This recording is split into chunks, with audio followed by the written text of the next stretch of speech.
গতকালকে একটা ওষুধ ব্যবহার করেছিলাম। ওষুধের প্যাকেটটা আগে একটু দেখাই।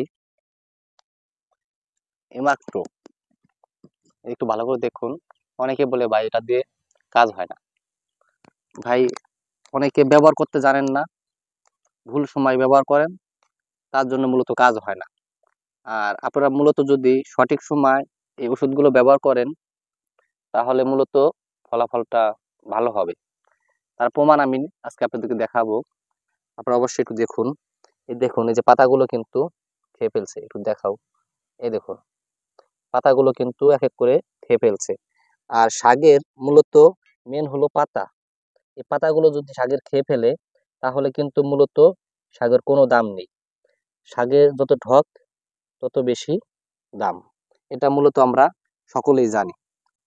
মূলত আমরা যেটা বলতে চাইছিলাম আপনাদেরকে, এই আপনারা এই ছানা পোকার জন্য অথবা লেদা পোকার জন্য কখন ওষুধটা ব্যবহার করবেন।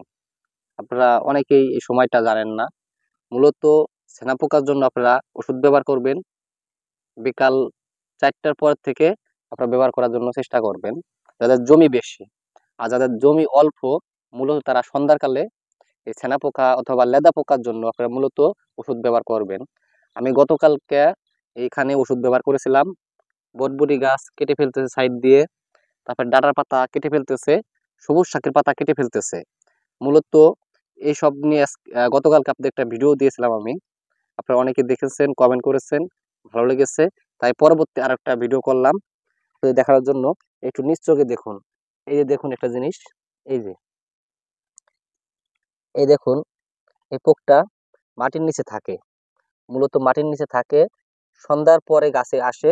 আর এই পাতাগুলো এইভাবে, এই যে এইভাবে কিন্তু চুষে চুষে খেয়ে ফেলায় অথবা কেটে ফেলায়। এই দেখুন, এই যে এটা একটা পাতা গাছটা কেটে ফেলছে, দেখছেন? আরো এখানে এটা তা না, আরো পোকা আছে। এই যে একটা দেখুন, এই যে নিজ চোখে দেখুন, এই যে ভালোভাবে এই দেখুন, মরে আছে। তারপর এই দেখুন আর একটা পোকা দেখাই। এই যে এটা মাটির নিচে ছিল।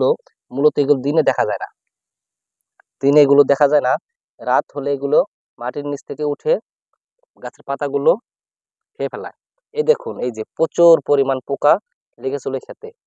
আর এই পোকাকে দমন করার জন্য আমি মূলত ব্যবহার করেছি ইমাক্টো। এই ইমাক্টো ব্যবহার করেছি ঠিক সন্ধ্যার আগে। আপনাদের একটা ভিডিও দিয়েছিলাম। আর এই যে দেখুন আরেকটা, এই দেখুন বটবটি গাছের পাতা কিন্তু খেয়ে ফেলছে। আর এই দেখুন বটবটি গাছে পোকাটা লেগেও আছে। ওষুধের যে গাছে স্প্রে করে দিয়েছিলাম, পাতার সঙ্গে ওষুধটা লেগেছিল। আর এই পোকাগুলো মূলত এখানে এসে খাইছে। আর এই পোকাগুলো জাগাই শেষ। আর তার আগে একটু দেখাই, যদি আরেকটা দিন আমি দেরি করতাম, তাহলে এই শাকগুলো অবশ্যই পেতাম না। এই দেখুন, এই একটা শাক, এই একটা শাক, এই যে এই শাকগুলো মূলত এই সেনা পোকায় কিন্তু খেয়ে ফেলছে। আমাদের এখানে এটাকে সেনা পোকা বলা হয়, বিভিন্ন জায়গায় এটা বিভিন্ন ধরনের নামে পরিচিত। অবশ্যই আপনারা অনেকে জানেন এটা লেদা পোকা বলে। হ্যাঁ ভাই, এটা সেটা একটাই। অবশ্যই আপনারা যদি আপনাদের ক্ষেতে পালং শাক অথবা ডাঁটা, সবুজ শাক, বিভিন্ন ধরনের শাক সবজি অথবা বিভিন্ন ধরনের কচি যে পাতাগুলো যদি আপনারা পরিষ্কার রাখতে চান, মানে পোকা মুক্ত রাখতে চান, অবশ্যই আপনারা ইমাক্টো ব্যবহার করবেন। এই ইমাক্টো যদি বিকালবেলা ব্যবহার করেন নিয়মিত, সপ্তাহে 2 দিন, সপ্তাহে 2 দিন যদি ব্যবহার করেন, আলহামদুলিল্লাহ আপনাদের ক্ষেত থেকে এই পোকাগুলো ক্লিয়ার হয়ে যাবে। আর শাকের পাতা ঠিক এরকম একবারে ফ্রেশ থাকবে। আর যদি আপনারা ওষুধ ব্যবহার না করেন, তাহলে এইভাবে পাতাগুলো কেটে খেয়ে ফেলবে।